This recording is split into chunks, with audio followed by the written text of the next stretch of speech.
He laughed when I asked about the bank account. Not a nervous laugh. Not an awkward one. A real laugh, short, sharp, like I'd just told a joke that wasn't even worth explaining. It happened on a Tuesday evening, the kind of evening that feels forgettable until it isn't. The ceiling fan was ticking unevenly, like it always did when the humidity got high. I remember the smell of overcooked rice drifting from the kitchen. I remember standing by the counter, holding a folded electricity bill, my thumb rubbing the crease over and over like it could erase the number printed on it. "Why is the balance so low?" I asked him. He leaned back in his chair, arms crossed, lips curling into that laugh. "You wouldn't understand," he said. That was the moment something shifted. Not loudly, not dramatically, just enough to make the room feel colder. At the time, I didn't know that was the beginning of the end.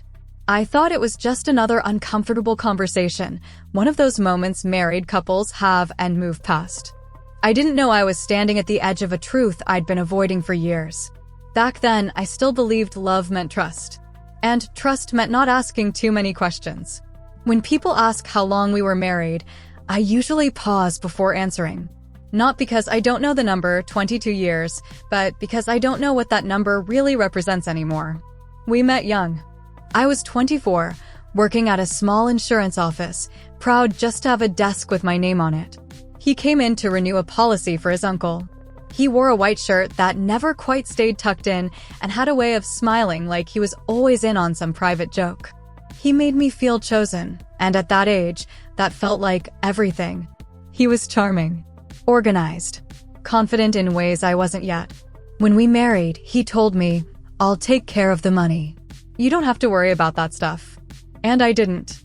Not at first. Our early years were modest but warm. Sunday grocery trips. Shared bank tellers who knew us by name. He liked to handle the checkbook. I liked knowing the bills were paid on time. It felt like teamwork, different roles, same goal. When our daughter was born, I stepped back from work for a while. He said it made sense. One income is easier to manage, he told me. Less confusion. I believed him. I wanted peace, not control.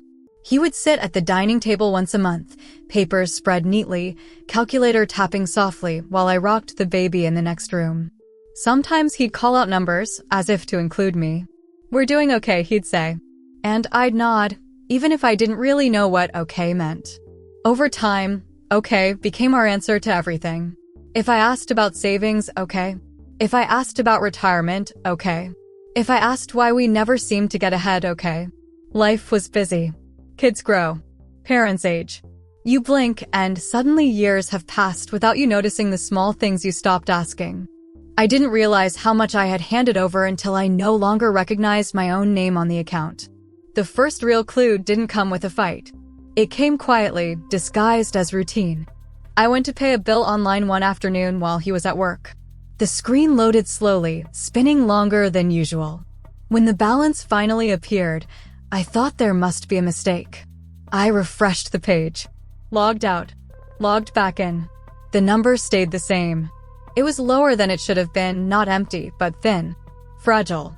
Like a rope stretched too tight. That night, I told myself not to jump to conclusions. Maybe a transfer hadn't gone through yet. Maybe there was an automatic payment I'd forgotten. I waited. Days passed. Nothing changed.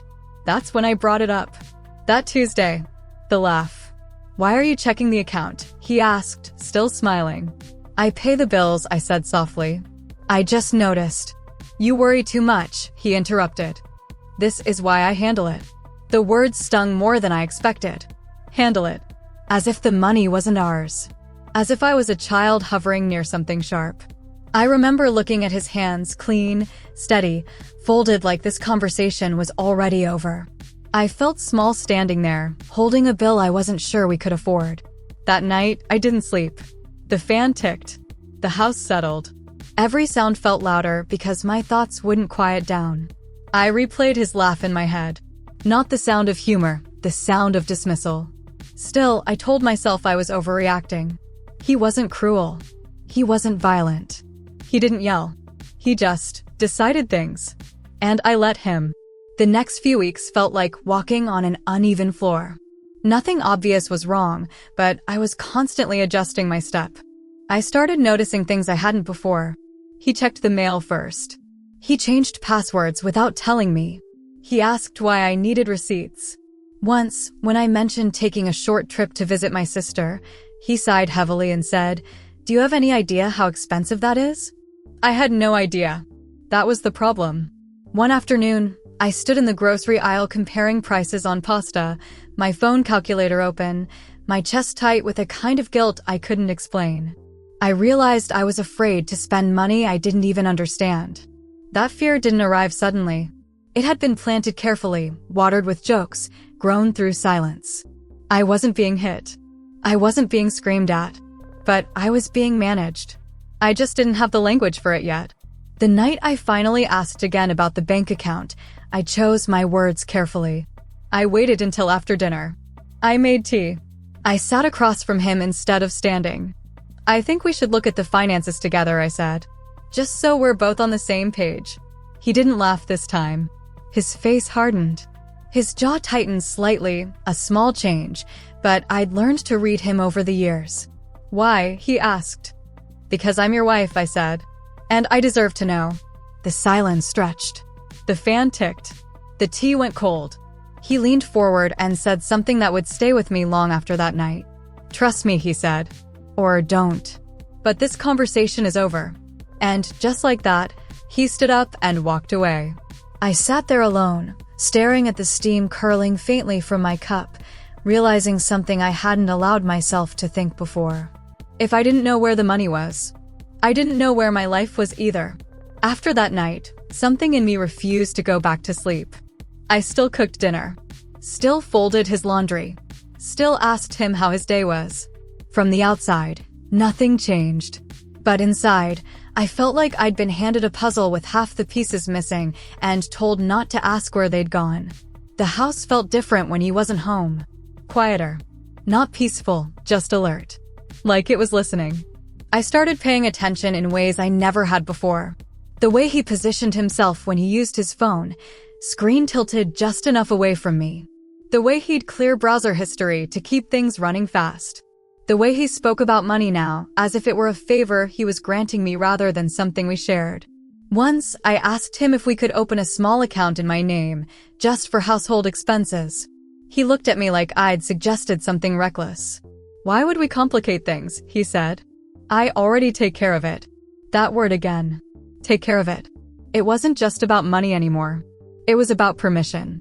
I didn't wake up one morning and decide to investigate my husband. I wasn't plotting.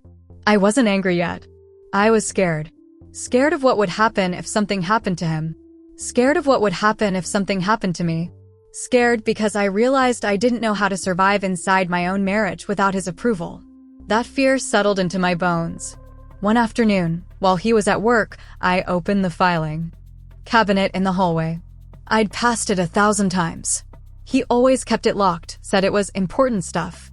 That day, the key was still in the drawer where he'd left it by accident. My hands shook when I turned it. Inside were folders labeled neatly in his handwriting. Insurance, taxes, utilities. All very normal. All very controlled. And then I saw a folder I didn't recognize. No label.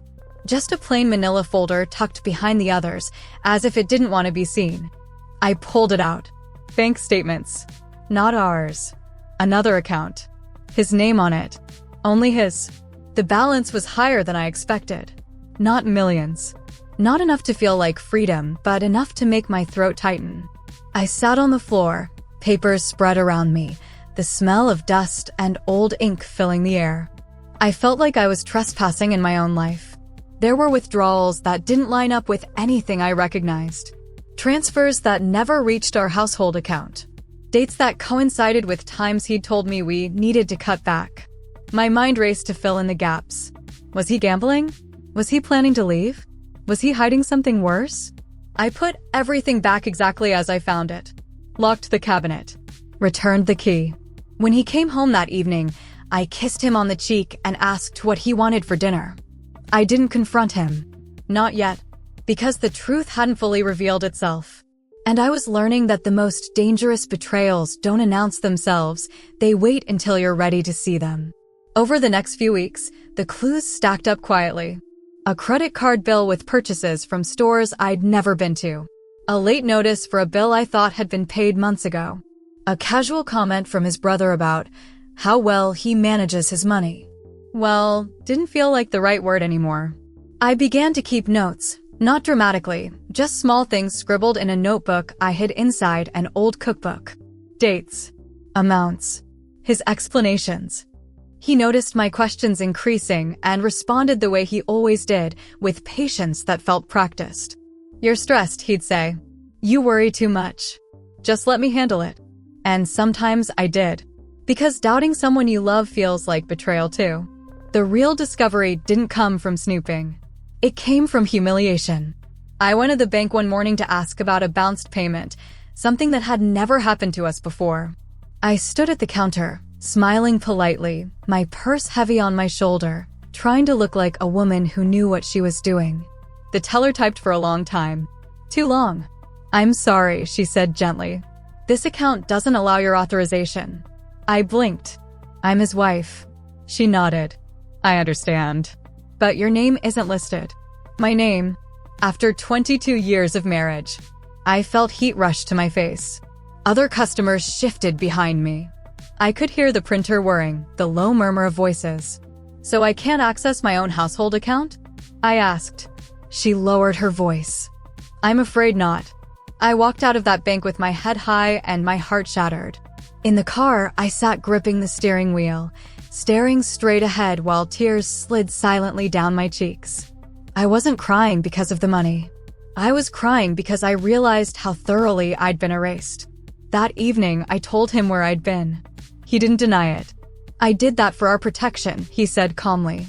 "Too many opinions just create chaos." "So you removed me?" I asked. "I simplified things," he replied. Simplified. Another word that sounded harmless until you really listened. That night, I slept on the couch. Not out of anger, out of clarity. I needed space to think without his voice filling my head. And for the first time in years, I allowed myself to ask a question I'd been avoiding. If this wasn't abuse, why did it feel like I was trapped? I didn't tell anyone. Not my sister. Not my friends. Shame has a way of isolating you before you even speak.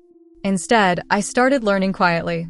I read articles late at night about financial control, about how love can be used as leverage, about how independence doesn't disappear overnight, it's chipped away slowly.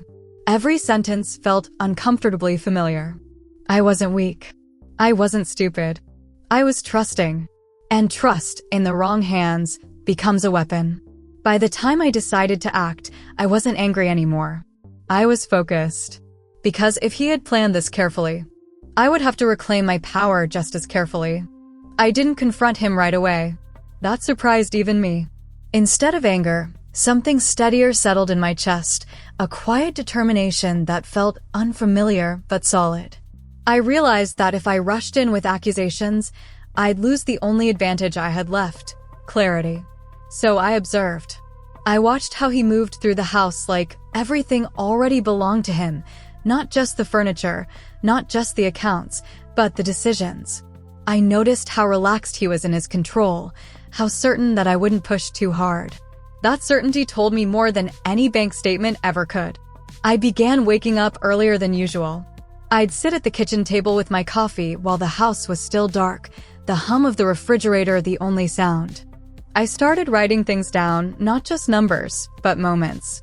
The time he told me a purchase was too expensive but came home with a new watch. The way he spoke to me differently when money came up slower, firmer, like a parent explaining rules to a child. The way he'd end conversations by standing up, signaling they were finished. Patterns form when you stop making excuses. And once I saw the pattern, I couldn't unsee it. The first step I took felt almost harmless. I updated my resume. It had been years since I'd looked at it properly. I sat at the dining table, the same place he used to spread out his papers, and listed my old job, my skills, my experience. I surprised myself by how much I remembered and how much I still had to offer. I didn't tell him. I applied for a part-time position at a local office, something flexible, something quiet. When they called me in for an interview, I told him I was meeting a friend for lunch. That lie didn't feel good, but it felt necessary. When I got the job, I sat in my car afterward and cried, not because it was a big position, but because it was mine. My name would be on the paycheck. My access wouldn't depend on permission. He noticed the change in me before I told him anything. "You've been distracted," he said one evening. "I've been thinking," I replied. He didn't like that answer. The more independent I became, the more he tightened his grip. Suddenly, he was checking grocery receipts more closely, asking why certain items cost more, questioning small purchases like they were major expenses. One night, after I bought myself a pair of shoes on sale, he shook his head and said, "This is why I don't trust you with money." I looked at the shoes, sensible, modest, and felt something inside me finally snap into place. This wasn't about budgeting. This was about dominance. I didn't argue. I didn't raise my voice. I simply said, "We'll talk about this later." The look on his face, confusion mixed with irritation, told me he wasn't used to that response. The second step I took was more difficult. I scheduled a consultation with a financial advisor. Saying the words out loud, even to a stranger, made my throat tighten. I half expected to be judged, to be told I should have known better. Instead, the woman across from me listened quietly, nodding as I explained my situation in careful, measured sentences. "What you're describing," she said gently, "is financial abuse." Hearing the words spoken so plainly felt like a weight lifting and another one settling in its place. Abuse wasn't loud. It wasn't dramatic. It was strategic. She explained my options. What I was entitled to. What I needed to document. How to protect myself without escalating things too quickly. "Move slowly," she advised. "People who control money don't like losing control." I thanked her and walked out feeling taller than when I went in. The third step happened by accident. He left his laptop open one evening while he went to shower. I wasn't looking for anything, I was bringing him a towel. But the screen caught my eye. An email confirmation. A transfer. A large one. From our joint account to his private one. Dated that morning. I stood there staring at the screen, the towel slipping from my hands to the floor. My heart wasn't racing. It was heavy, like it had been waiting for this proof. When he came back into the room, I was still standing there. "You moved money again," I said quietly. He froze. For the first time since this began, he didn't have a smooth answer ready. "I told you not to worry about that," he snapped. "You didn't tell me," I corrected. "You decided." The argument that followed wasn't explosive. It was cold. Precise. Every word chosen like a blade. He accused me of being ungrateful. Of undermining him. Of changing. I listened. I didn't interrupt. And then I said something that ended the conversation completely. "I know my rights now." The room went very still. That night, he didn't sleep much. I could hear him turning, the mattress creaking softly. Control feels comfortable until it starts slipping, then it becomes panic. The next morning, he tried a different approach. "Apologies. I just want what's best for us," he said. "I was trying to protect you," he added. "You know how bad you are with stress." Each sentence was wrapped in concern, but I could hear the fear underneath it. I nodded. I thanked him for sharing his feelings. And then I went to work. Over the next few weeks, I quietly set up my own account, redirected my paycheck, gathered copies of important documents. I didn't hide what I was doing, I simply stopped asking permission. He noticed. "You don't need all this independence," he said one evening, trying to sound casual. "I need dignity," I replied. He didn't know what to say to that. The confrontation finally came on a Sunday afternoon, sunlight pouring through the windows, dust floating lazily in the air. I laid everything out on the table, statements, records, notes. "This stops," I said. "Now." He laughed again, that same laugh from the beginning, but this time it sounded hollow. "You think you can do this without me?" he asked. I met his eyes, steady and calm. "I already am." And for the first time in our marriage, I meant it. The laugh didn't last long. It never does, when control starts slipping. He stood there on the other side of the table, hands resting on the back of a chair, knuckles whitening as his grip tightened. The sunlight that had felt warm just moments ago now seemed harsh, exposing everything, the tension in his jaw, the way his eyes flicked down to the papers and back up to my face, calculating. "You're being dramatic," he said finally. I didn't respond. I'd learned that silence unsettles people who rely on reaction. "I told you," he continued, voice measured, "this is how marriages work. One person handles things. It keeps the peace." "Peace for who?" I asked. He opened his mouth, then closed it again. That was new. The conversation didn't end in a dramatic exit or a slammed door. It ended the way most real confrontations do, unresolved, heavy, lingering. He gathered the papers and stacked them neatly, as if organizing them could undo what had already been exposed. "We'll talk about this later," he said. I nodded. "We already are." That night, he slept in the bedroom. I slept on the couch again, not because I felt pushed out, but because I needed the space to breathe without his presence pressing against my thoughts. I stared at the ceiling, listening to the familiar creaks of the house.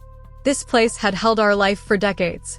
Birthdays, illnesses, quiet Sunday mornings. And now it held this, the truth laid bare, uncomfortable and unavoidable. I didn't feel hatred toward him. That surprised me too. What I felt was grief. Grief for the woman I used to be, the one who thought love meant surrender. Grief for the marriage I thought we had. Grief for the years I'd trusted without verifying. But grief has a strange way of sharpening resolve. The public consequences didn't arrive all at once. They unfolded gradually, like ripples spreading from a stone dropped quietly into water. It started with his brother. He called one evening, voice hesitant, asking if everything was okay. "He mentioned you've been stressed lately." I smiled into the phone. "I'm actually doing very well," I said. And I meant it. Then his mother invited us for dinner. At the table, between polite conversation and clinking plates, she casually asked about our finances, how smart her son was with money, how lucky I was to have someone who handled things. I set my fork down gently. "We've decided to manage things together now," I said. The room went quiet. My husband shifted in his chair. His mother frowned slightly, confused. "Oh," she said. "Yes," I continued calmly. "Transparency is important in a marriage. No accusation. No drama. Just truth." That was the moment I saw it in his eyes, embarrassment. Not shame for what he'd done, but discomfort at losing the narrative he'd carefully built. Word travels quickly in families. Soon, questions followed. Not confrontational ones, curious ones. And every time someone asked, I answered simply, "We're restructuring our finances. I'm taking a more active role." We realized balance matters. I didn't expose him. I didn't need to. The shift itself was enough. Control thrives in secrecy. Once the light hits it, it starts to wither. At home, things became tense in quieter ways. He tried kindness again, unexpected compliments, offers to help, small gestures meant to smooth things over. I accepted them politely, but I didn't mistake them for change. Change requires accountability. What he was offering was comfort.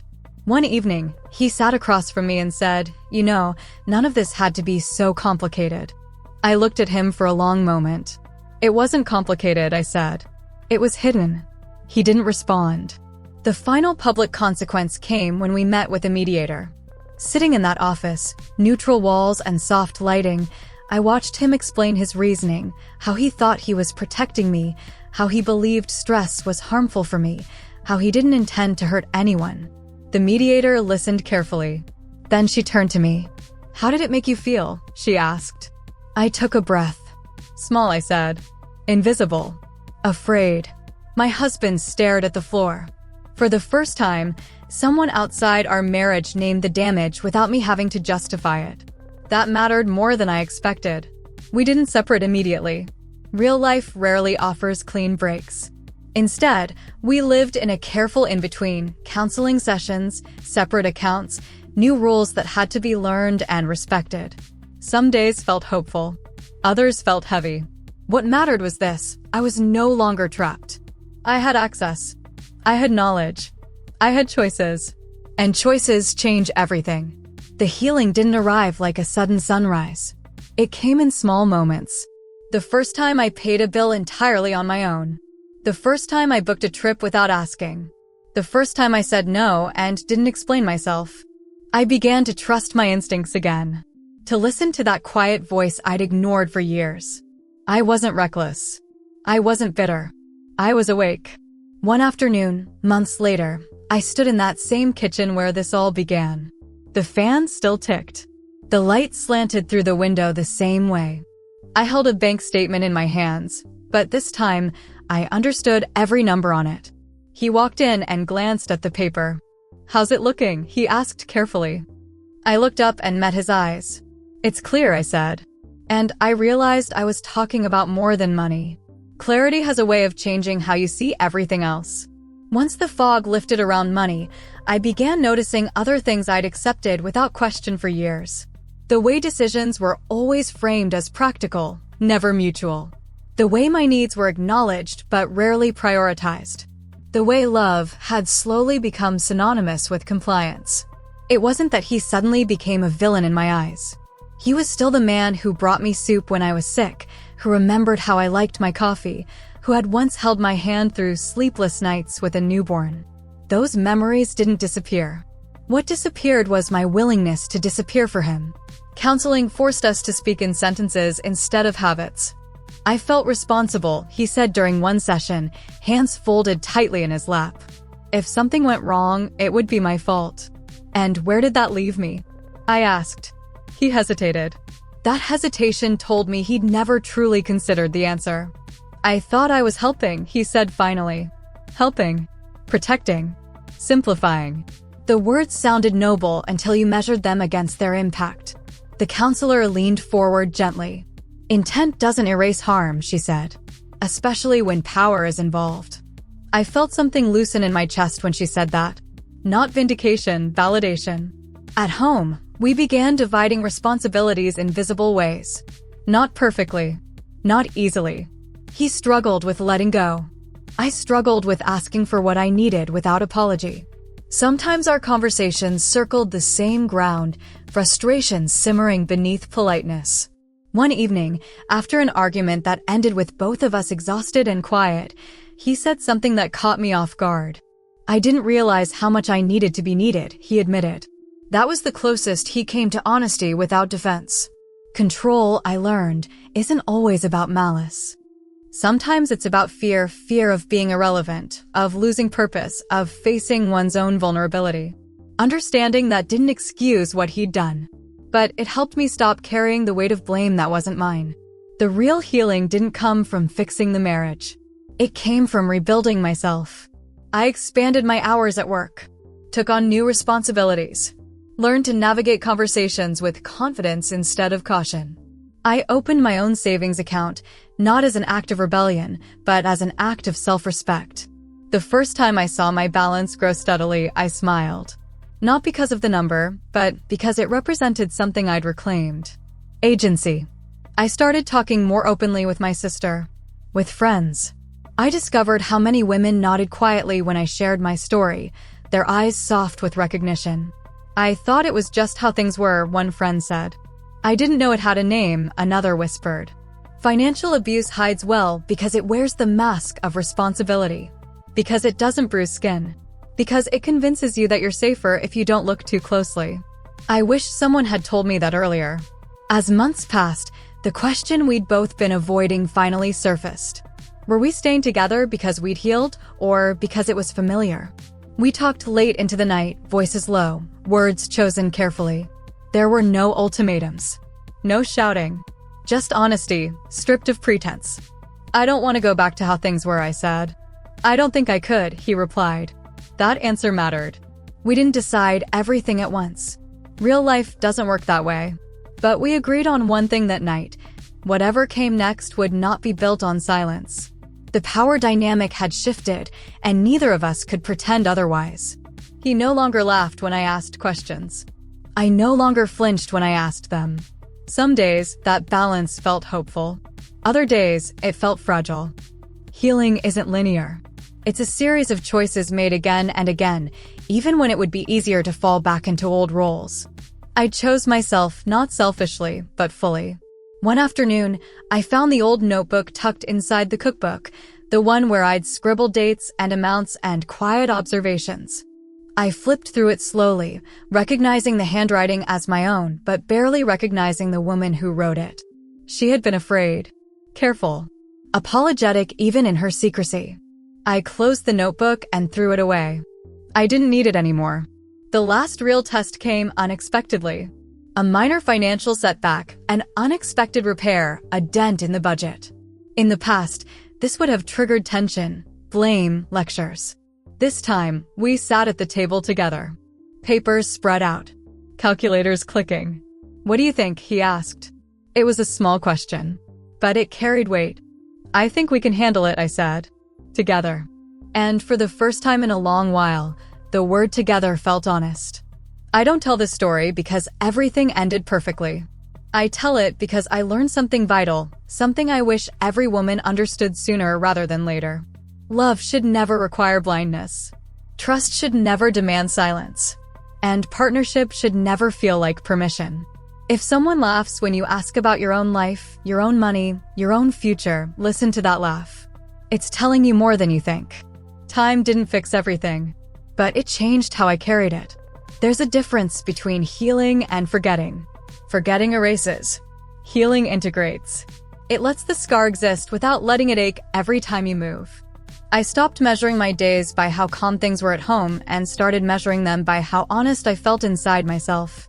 Some mornings, that meant peace. Other mornings, it meant discomfort. But it always meant truth.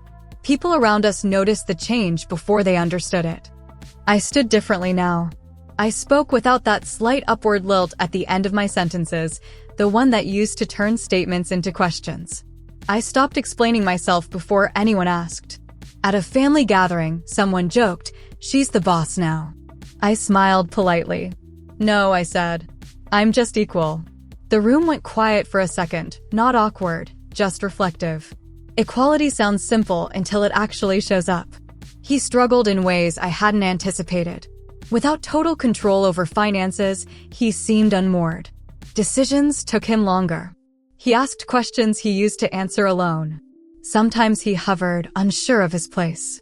One night, he admitted something quietly, staring at the television without really watching it. "I don't know who I am if I'm not in charge." That sentence told me everything. Control had been his identity. Letting go felt like loss. I didn't mock him. I didn't comfort him either. "I'm still here," I said. "But I won't be small so you can feel big." He nodded slowly, absorbing that truth. The real shift came when I stopped trying to manage his emotions along with my own. For years, I'd anticipated his moods, softened my words, adjusted my needs to keep things smooth. I thought that was love. It was labor. Once I stopped performing that labor, the silence between us changed. It wasn't heavy anymore. It was honest. We talked less, but said more. I started sharing my story carefully, selectively. Not as a confession, as information. When a younger coworker mentioned her husband handled all the money, I asked gently, "Do you have access?" She paused. "I think so." I didn't push. Seeds don't need force, they need space. Another woman told me she felt guilty wanting her own account. I told her guilt isn't a financial strategy. She laughed. Then she thought about it. That mattered. The marriage reached a quiet crossroads. Not explosive, not tragic. Just a moment where both of us had to decide whether we were willing to keep meeting each other at this new level, without shortcuts, without old scripts. We didn't promise forever. We promised transparency.